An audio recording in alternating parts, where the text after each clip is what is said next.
काम करी कुछ समझ में नहीं किया। मन करते कि मर जाए। रुको उनका भी फोन लगावे तो पहले का कहत भगवान उठा लो करके घर में पता चल जी ना तो मर जान चल जी। हेलो घंटी देता। हेलो हाँ क्या? हम मनीषा बोलते नहीं। अरे मनीषा तू का हाल बा? क्या तोरा नहीं क्या पता का कि कौन हाल में बानी हम? का हो गइल? तोर बच्चा के माई बने वाला बानी ना। बक ये का कहतलू हो? अरे हाँ सच में बोलते झूठ नहीं की बोलत। अरे तो बड़ा खुशी के बात तू हमारे बहुत पहले का ना बतैलू। हम सोच रही ना कि हो जी तो तोके सरप्राइज दे हम, लेकिन हमके बर्दाश्त ना भइले इसलिए से पहले ही बता देनी है। अच्छा ठीक बा, तू कोनो बात की चिंता मत कर। ठीक बा, हम 1 महीना में कमा के आए तो तारा संग शादी करम घर से बात करके। सही में तू 1 महीना में आ जी बना। हाँ हाँ हाँ ठीक बेटे। हमके बहुत डर लगता कि माई और बहुत जाए जानिए सुना तो हमके मुंह आदि। तू 1 महीना केहू तरह मैनेज कर। ठीक बा, कोनो बात की चिंता मत करियो। हम कंपनी जाते हैं। ठीक बा, बाद में फोन कर। ठीक बेटा और ख्याल रख हम अपन। ठीक बेटे ठीक बा, खाना खा ले हम। ठीक बेटे। हे भगवान चलो कम से कम कहता ना सपोर्ट तो करता ना कि हाँ तो उसे बियाह करम। हे भगवान ऐसी प्यार बनैले रहिए हम। उते जना खिसबर त न देख कुल काम कर लियानी, लेकिन अबले लो बिटिया का पता नहीं खे चलो तो गइल बड़ी स्कूले तो स्कूले में लगा था कि सूत गइल बड़ी कि बैठ गइल बड़ी। उनका संगे कलाई कि कुल आ गइली से, लेकिन इनका पता चलत है इतना घुमला में त मन लगता है।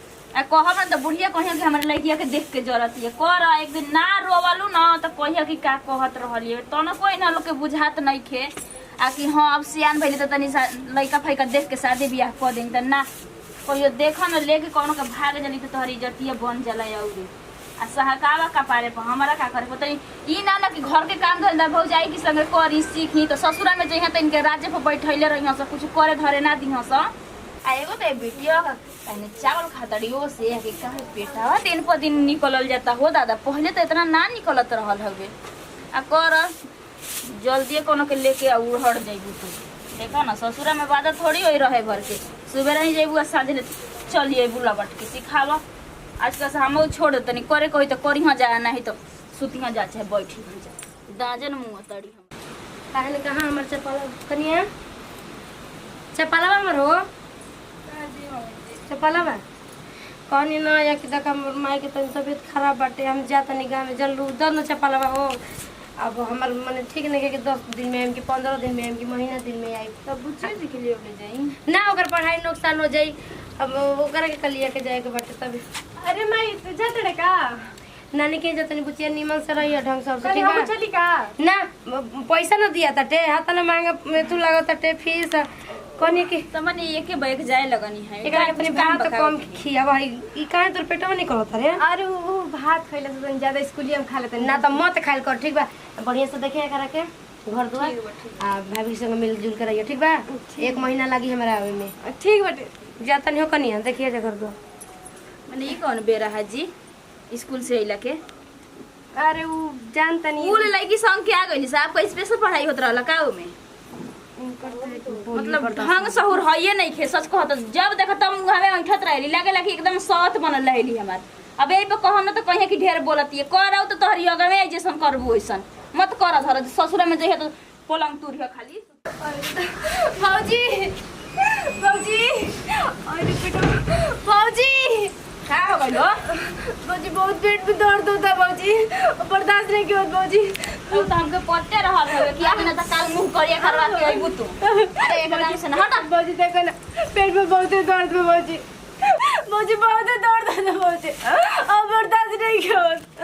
अरे एकदम मन त करता कि मत देखिए बेर फूट जाइन के मुंह भौजी भौजी बहुत दर्द करता है। हो गइल ए हाथ दे निया